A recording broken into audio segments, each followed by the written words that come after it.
এই মুজিববাদের মোকাবেলা করা যাবে না। আমাদেরকে অর্থনৈতিক ভাবে, রাজনৈতিক ভাবে, সাংস্কৃতিক ভাবে এই মুজিববাদের কোমর ভেঙে দিতে হবে।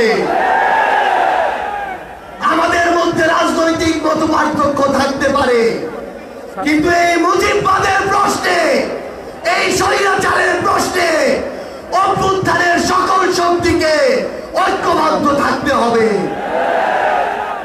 সংগ্রামী সহযোদ্ধারা, এই বাংলাদেশে আবার নতুন করে মুজিববাদী ভারতপন্থী শক্তিগুলো এখন সক্রিয় হচ্ছে।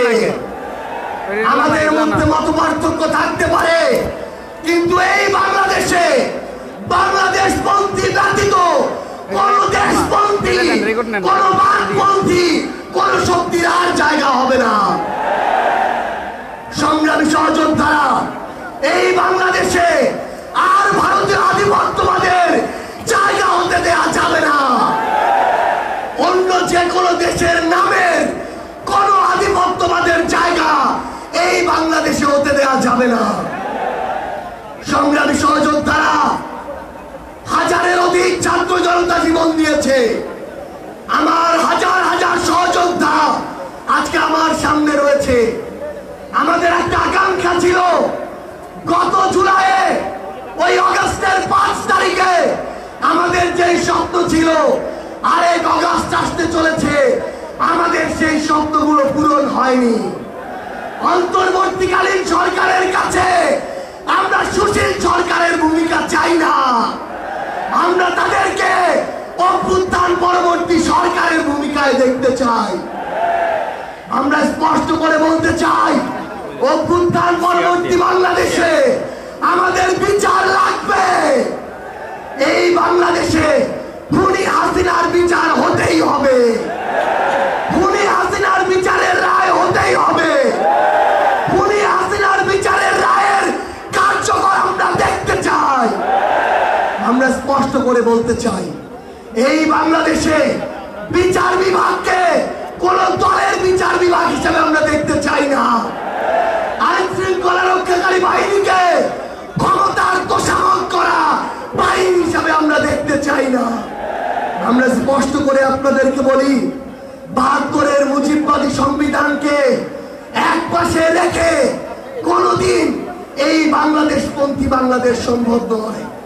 আমাদের নতুন সংবিধান লাগবে, আমাদের গণপরিষদ নির্বাচন লাগবে, আমাদের নারীদের অধিকার আমাদের নিশ্চিত করতে হবে, আমাদের সংখ্যালঘু ভাই বোনদের অধিকার আমাদের নিশ্চিত করতে হবে।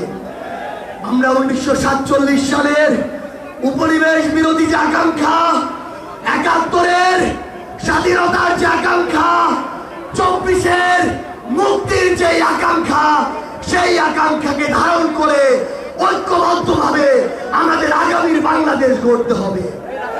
আমরা স্পষ্ট করে সর্বশেষ একটি কথা বলে যাই, ফ্যাসিস্ট বিরোধী ২৪-এর শক্তি আমাদের ঐক্যবদ্ধ থাকতে হবে।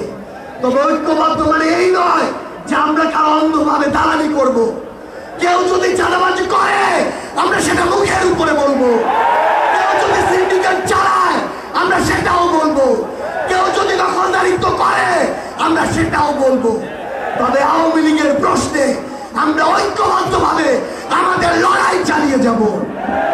সংগ্রামী সহযোদ্ধারা, রাজনীতিতে প্রতিদ্বন্দ্বিতা থাকবে, প্রতিযোগিতা থাকবে, কিন্তু রাজনীতির যে সৌন্দর্য, এই সৌন্দর্য যেন আমরা ধারণ করি, তাহলে আগামীর বাংলাদেশ সামনের দিকে এগিয়ে যাবে। রাজনৈতিক প্রতিদ্বন্দ্বিতা যেন ব্যক্তি আক্রমণে কোনোদিন রূপ না নেয়। ইনশাআল্লাহ ফ্যাসিস্ট বিরোধী ২৪-এর শক্তি ঐক্যবদ্ধভাবে আমরা আগামীর বাংলাদেশ গড়ে তুলব। আপনাদের সাথে আমাদের আবারও দেখা হবে লড়াইয়ের রাজপথে অথবা